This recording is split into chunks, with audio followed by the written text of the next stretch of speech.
Masechet Shabbat Daf Café, on commence Bezrat Hashem à la deuxième ligne, à la fin de la deuxième ligne. On est en train de voir que Shemen Tzerefa, l'huile de Trouma impure, qui doit être brûlée, on ne peut pas l'utiliser pour l'allumage de Yom Tov. Pendant Yom Tov, on ne peut pas allumer, c'est des bougies de l'huile de Trouma impure. Le Gemara déduit de là, Beyom Tov hu de Asir. Pendant Yom Tov, c'est là où c'est interdit d'allumer cette huile. Ha bechol shapir dami, mais en jour de chol, en jour de semaine, on a le droit d'allumer cette huile. Malgré que c'est une huile impure, le Kohen a le droit d'en profiter en l'allumant. Maïtama, pour quelle raison? D'où on sait qu'on a le droit d'utiliser, que le Kohen a le droit d'en profiter. Répond la Gemara. La Gemara propose ici quelques réponses. Première réponse, Amarav, Keshem shemitva lisrof kodashim shenitmeu, de même qu'il y a une mitzvah de brûler des kodashim, donc des korbanot, qui sont devenus impurs, car mitzvah lisrof et tourma shenitmet, de la même manière il y a une mitzvah aussi de brûler la tourma qui est devenue impure. Ve'amra Torah, et la Torah a dit, Bishat bi'ura tehene mimena, au moment où tu la brûles, profite-en. Donc la Torah permet, au moment où le Kohen brûle sa tourma, d'en profiter. Il peut en faire un feu, il peut en faire une bougie pour éclairer, il a le droit d'en profiter. Eichan amra Torah, où est-ce que la Torah a permis au Kohen de profiter de sa tourma impure, en la brûlant? Mit Rav Nachman. On apprend ça de la dracha de Rav Nachman. Amar Rav Nachman amar Rabba bar Avua amar Kra. La Torah a dit, Va'ani hine natati lechet mishmeret terumotai. Hachem dit au Kohanim, Va'ani et moi, hine voici, natati lecha, je t'ai donné, et mishmeret terumotai, la garde de mes terumot. Le mot terumot est écrit ici au pluriel. Mishte terumot katuv medaber. La Torah parle ici de deux terumot. Achat terumat teora, vachat terumat mea.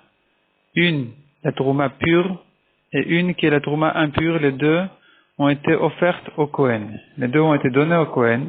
Amar Rachman alecha. Et dessus la Torah a dit, je t'ai donné pour toi. Pour toi, ça veut dire pour ton profit. Shelcha tehe, elle sera à toi, à ton profit, la sika tachat avishilcha, pour l'allumer en dessous de ton plat, en dessous de ta marmite. Tu veux cuire, il n'y a pas de problème. Tu peux utiliser de la tourma impure pour en faire un feu, pour brûler, pour cuire tes plats. Donc d'ici on apprend, de ce passage-là, on apprend que le Kohen a le droit d'en profiter. Et Baïtama, si tu veux, je te dis, mais de Rabbi Avaou. On apprend d'une autre dracha.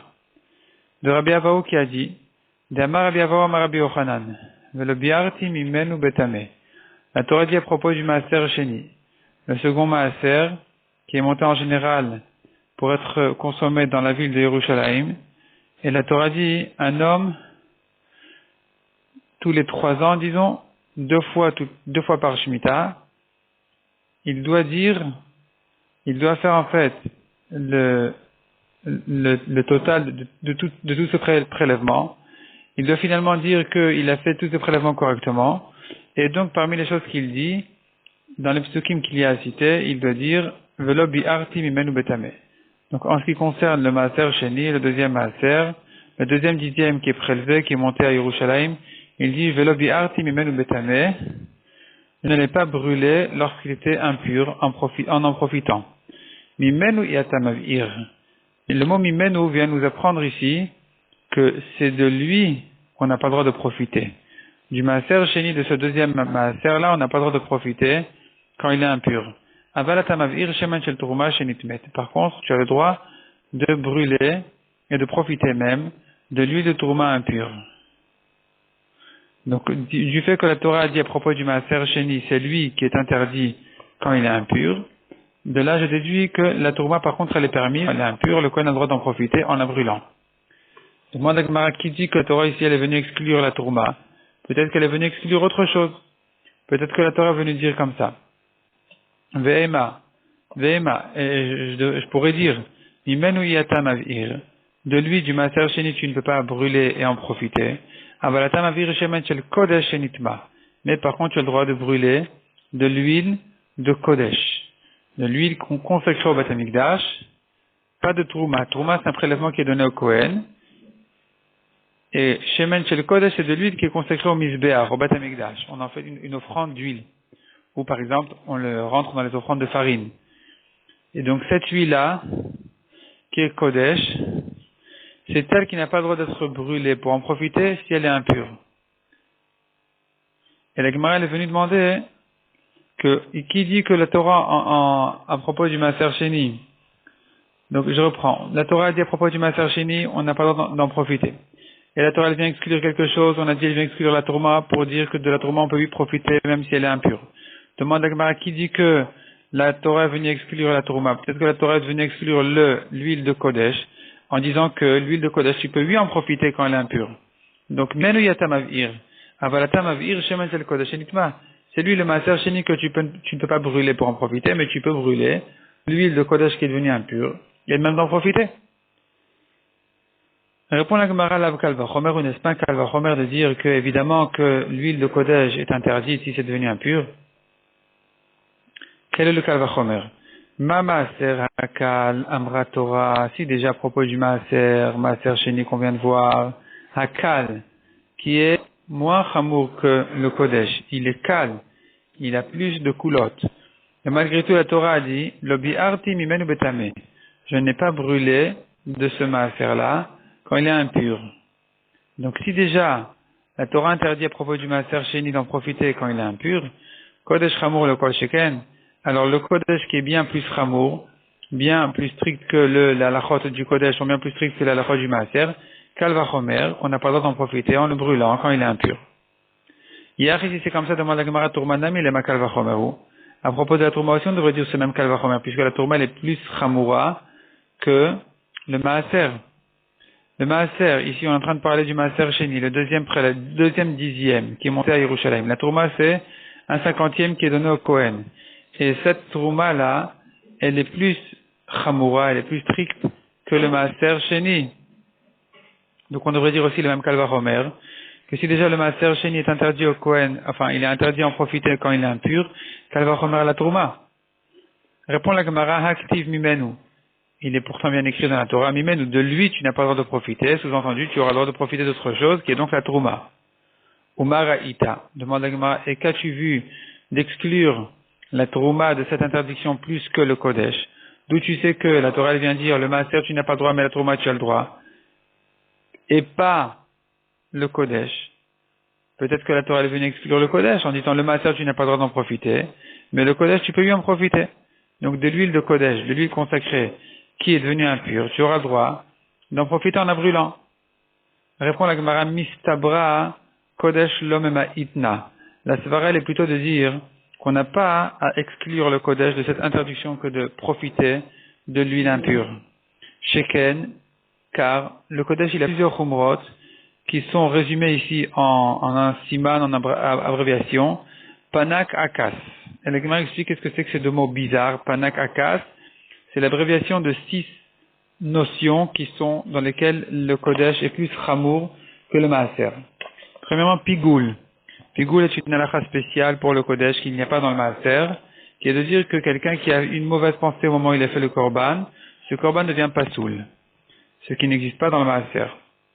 Deuxièmement, Notar. Nous avons un psoul de notar à propos du Korban, donc un sacrifice dont le dernier délai est passé, le dernier délai de consommation est passé, il devient ce qui s'appelle notar, on n'a plus le droit d'en manger. Et ça, c'est une khumra spéciale qu'il y a dans le Kodesh qui n'existe pas, ni dans Trouma, ni dans Maaser. De même, Korban, il a encore une chose de plus, une qualité de plus qui s'appelle Korban, et il a celui qui en profite en général d'un Kodesh, il est chayav d'un Korban spécial qui est Meïla. Celui qui a profité du Kodesh, il doit amener un Korban Meïla. Par contre, en ce qui concerne la Tourma al-Maaser, il n'y a pas de Meïla à amener, celui qui en a profité. Vekaret, de même, nous avons à propos du Kodesh, un Chiyuv Karet, celui qui l'a mangé, qui a mangé de la viande de Korban, alors qu'il était impur lui-même, il est Chayav Karet, son âme est tranchée définitivement. Ça, c'est plus Ramour que celui qui a mangé un Kohen impur qui a mangé de la Tourma. Lui, il n'est pas Chayav Karet. Il est Chayav Mita Bidei Shamayim. Il va mourir. C'est-à-dire que Akadosh Baruch Hu va lui présenter une mort avant son temps mais c'est pas comme Karet où il meurt sans enfant. Ensuite, Asur Leonen. Donc on a déjà vu les lettres P, Nun, Kuf, c'était Pigul, Notar, Korban. On a vu aussi Ain, Kaf et sa mère, Ain c'est Me'ila, Kaf c'est Karet, et sa mère c'est Asur Leonen. Il est interdit, le Kodesh est interdit à un Onen, quelqu'un dont un proche est mort, qui n'a pas encore été enterré. Le Kodesh lui est interdit. Par contre, en ce qui concerne la Trouma, elle est permise au Onen. La Torah n'a pas de Trouma à Onen. Et donc on voit dans toutes ces choses-là que le Kodesh est plus ramour que la Trouma. Donc si on a le choix entre l'un et l'autre, à savoir qui c'est qui sera interdit d'en profiter en brûlant, de profiter donc du Kodesh ou de la Trouma en la brûlant impure, quand elle est impure, on préfère dire que le Kodesh est interdit et la Trouma est permise. Car toutes ces Khumrot-là existent que dans le Kodesh et pas dans la Trouma.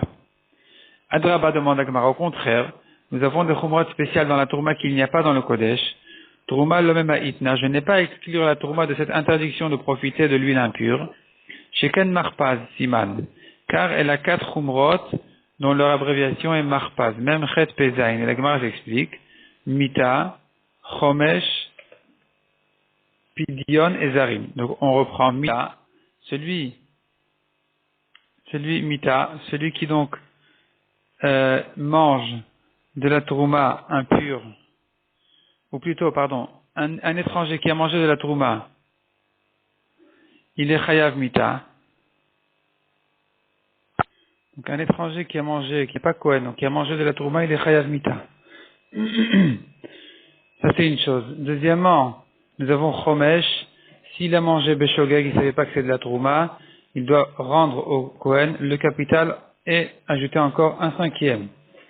Ve'en apidion, et elle n'a pas de rachat, la Trouma on ne peut pas la racheter.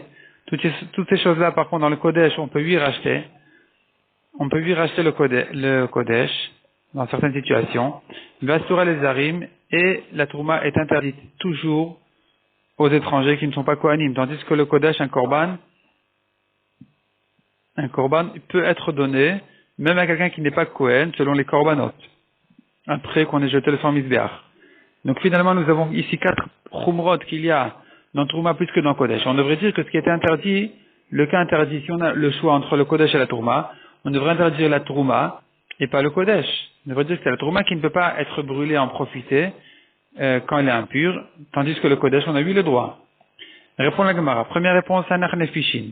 Il y a plus de Khumrot que dans Kodesh que dans Trouma. Dans Kodesh, on a vu 6 Khumrot, dans Trouma, on en a vu que 4. Veibaïta, deuxième réponse. Kodesh Chamour Sheken Anush Karet. La Khumra du Kodesh, de toute façon, elle est plus grande, elle est plus importante parce que c'est Karet. Karet est plus grave que Mita. Rashi explique ici Karet à la 4e ligne, côté gauche, Karet Adifa. De Itbat Trei, Trei Khumre. Le Chiyuv Karet que nous trouvons à propos du Kodesh est plus grave que le Chiyuv Mita qu'il y a à propos de Trouma, car dans Karet nous avons deux choses, deux Khumrot. Premièrement, il y a Mavnich Ratin, ce jour se coupe Veolech Hariri et il va sans enfant. Donc Karet est plus grave que la Mita de Trouma. Troisième dracha répond la Gemara, dont on sait qu'il est permis au Kohen de profiter de la Trouma impure. On en a vu déjà deux premières drachas qu'on a vues. Une dracha qui disait Hachem a donné au Kohen les Troumot, une Trouma pure et une Trouma impure, donc il a le droit d'en profiter. Deuxième Trouma, on a vu, c'est le Maaser qui interdit quand il est impur, mais la Trouma sous-entendue, elle est permise. Et enfin, la troisième dracha ici. Donc on a tourné la page, on est à la troisième ligne. Rav Nachman bar Yitzchak Amar, Amarka la Torah dit iten lo velo leoro. La Torah dit à propos de la Trouma, fais attention de donner au Kohen de la Trouma pour lui, mais pas pour sa lumière. Ne lui donne pas donc sous-entendu de la Trouma impure, qui ne pourra pas en profiter lui-même pour la manger, mais que pour s'éclairer. Mikla, dit la Gemara, débat oro. Tu entends de là que si on donnait au Kohen de la Trouma impure, il aurait pu en profiter en faisant de la lumière de cette Trouma impure. Il aurait pu l'allumer pour en profiter, sans la manger. Simplement, la Torah dit ne lui donne pas pour allumer, donne-lui pour manger. Donc ici, on a une troisième preuve, même une tourma impure est permise au Kohen d'en profiter. Rabbi Ishmael Omar Bechoulé. Le Gemara continue de ramène ce qu'on a vu dans la Mishnah, que Rabbi Ishmael a dit d'utiliser de l'huile qui a une mauvaise odeur pour l'allumage de Shabbat. Maïtama, pour quelle raison, répond la Gemara, Amar Rava mitoch sherecho ra, gzera shemen yichen avietse. Puisqu'elle a une mauvaise odeur, il risque, les Chachamim ont interdit de l'utiliser, de peur qu'il la laisse, il va laisser sa bougie de Shabbat et il va sortir. Amar la Abaye avietse. Abaye lui a demandé, il a qu'à sortir, qu'est-ce qu'il y a? Et qu'est-ce qu'il y a? Il a fait la mitzvah d'allumer les bougies de Shabbat, et maintenant, il se sauve. Qu'est-ce qu'il y a de mal? Amar lui a répondu, Shani Omer, hadlakat ner be Shabbat, chova. L'allumage de la bougie de Shabbat est obligatoire. Rashi explique, c'est quoi la réponse ici? Chova, kvod Shabbatu, c'est l'honneur de Shabbat, she'en souda chashuva el abimkom or, car un repas n'est important que s'il est éclairé, ke'en yemama, comme le jour, le perek batra de Yoma, comme on voit dans le dernier perek de Masechet Yoma. D'Amar, je reprends dans la Gemara, D'Amar Rav Nachman bar Rav Zavda ve'amrila, il y en a qui disent que c'est Rav Nachman bar Rava, Amar Rav, hadlakat ner be Shabbat chova, l'allumage de la bougie de Shabbat est obligatoire. Rechitzat yatem ve'raglaim bechamin arvit, de se laver les mains et les pieds à l'eau chaude vendredi soir, donc avant évidemment que Shabbat ne rentre. Reshoot, c'est facultatif. C'est une mitzvah, c'est facultatif, mais c'est pas obligatoire comme l'allumage des bougies. Vani Omer mitzvah, moi je dis c'est plus que reshoot. Reshoot ça veut dire c'est autorisé, mitzvah ça veut dire c'est une mitzvah. C'est moins qu'obligatoire, mais c'est plus que reshoot. Maï mitzvah, quelle est la mitzvah? La Ravuda Amarav, Kachayim Menago shel Rabuda bar Ilai. Ravuda le Amora a dit au nom de Rav. Ainsi était l'habitude de Rabbi Yehuda bar Ilai le Tana.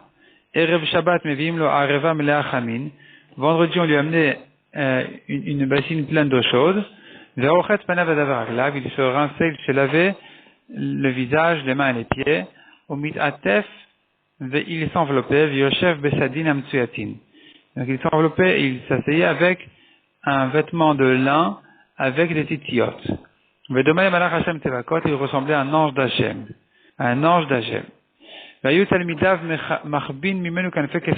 Ses élèves cachaient les coins de leurs vêtements parce qu'ils ne mettaient pas de tzitzit à leurs vêtements.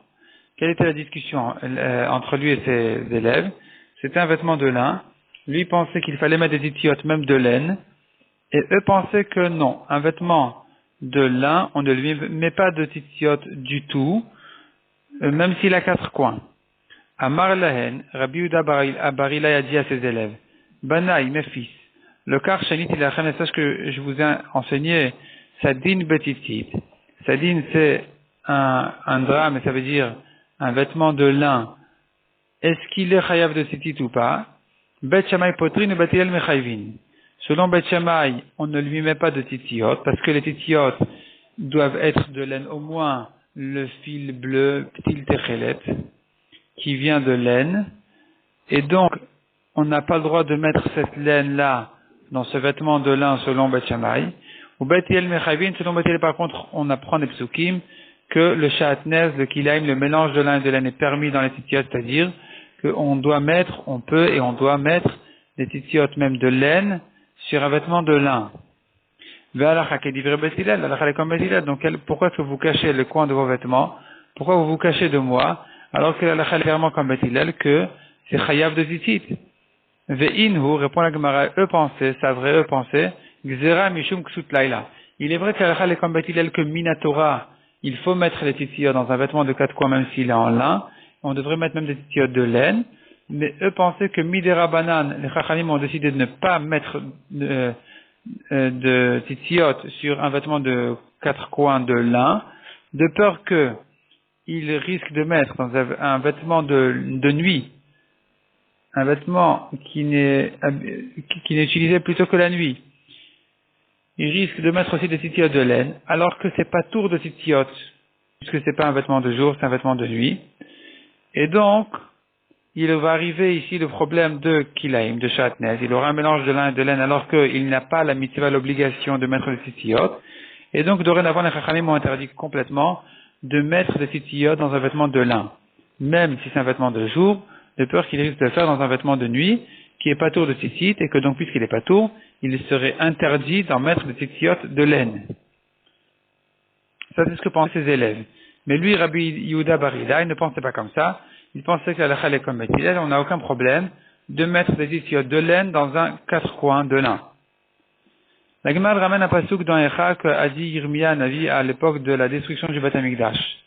Batiznach mishalom nafshi a été abandonné de la paix mon âme, nashiti tova, j'ai oublié la bonté. Maï batiznach mishalom nafshi, de quelle paix a été, qu'est-ce que veut dire ce pasuk ici, que a été abandonné de la paix mon âme, de quelle paix il s'agit? Amar Rabbi Avahu zoad lakat ner be-Shabbat. Ça fait allusion à l'image de Shabbat. Ça c'est la paix dont il parle ici, qu'il n'avait même pas de quoi allumer ses bougies de Shabbat. Donc il devait manger dans l'obscurité. Nashiti tova, j'ai oublié la bonté, de quelle bonté il s'agit? Amar Rabbi Yirmiyah zo bet hamerchat. Il s'agit du bain. Alors ici on a une petite correction. Rabbi Chia baraba amar Rabbi Yochanan, zo rechitzat yadayim v'raglayim bechamin. Il s'agit de se laver les mains et les pieds à l'eau chaude. Même ça, donc il n'avait pas les moyens de le faire au moment du Churban Beth Amikdash. Rabbi Yitzchak Nafra Amar, zo mita na'a vekelim na'im shalea. Ce que Yirmia se plaignait ici, ce que Yirmia disait qu'il lui manquait au moment du Beth Amikdash, j'ai oublié, comme il a dit, Nashidi Tova, j'ai oublié la bonté. Zo mita na'a, c'est un beau lit vekelim na'im shalea, et les beaux ustensiles sur le lit. Donc c'est ce qui donne un peu de tranquillité d'esprit. Surtout à l'époque, ils n'avaient pas de chaises, les lits c'était un peu comme les chaises. Rabbi Abba Amar, Rabbi Abba lui explique le pasuk de Nashidi Tova autrement. J'ai oublié la bonté, qu'est-ce que ça veut dire? Zomita Mutzat. C'est un lit avec les draps, Visha Mekushet et Talmidei Chachamim, et une femme décorée pour les Talmidei Chachamim. Et donc ça lui manquait aussi, ça faisait partie de ce qui rentrait dans le pasuk de Nashidi Tova, j'ai oublié la bonté. Tanoura Banan, Ezde Ashir, qui est un riche, c'est quelqu'un qui est satisfait de sa richesse selon Rabbi Meir. Donc c'est pas une question ici d'argent, de quantité, c'est une question de la personne elle-même. Combien il est satisfait de ce qu'il a. S'il est satisfait, il est riche. Siman Mat Kas. Rabbi Tarfon Omer. Kol Shiyeshlo. Donc le même, c'est Rabbi Meir qu'on a déjà vu. Le tête, c'est Rabbi Tarfon. Rabbi Tarfon Omer, qui est donc, il se rapporte sur la même question, qui est le riche, qui s'appelle riche, Kol Shesh lo mea avadim, ou mea sadot, ou mea avadim, mea keramim, pardon. Quelqu'un qui a 100 vignes, ou mea sadot et 100 champs, ou mea avadim et 100 serviteurs, shovdin ben, qui travaillent ces champs. Rabbi Akiva Omer, ça c'est le kouf de Kas, dans le Siman, Kol Shesh lo isha na bemaasim. Celui qui a une femme avec un beau comportement. Donc Rabbi Akiva faisait allusion à sa propre femme qui était spécialement dévouée à sa Torah. Rabbi Yosef Omer, Kol Shiesh lo bet hakiseh samuch leshulchano. Ça c'est sa mère du Siman. Rabbi Yosef dit c'est quelqu'un qui a des toilettes à côté de sa table, samuch leshulchano à côté de sa table, et donc il ne va pas en arriver à des problèmes de santé. Ça c'est une richesse dont parle c'est ça ce qu'on appelle un riche. La Gemara ensuite va continuer avec les huiles interdites pour l'allumage de Shabbat, et ça se prolonge dans le das suivant. On va s'arrêter là pour aujourd'hui.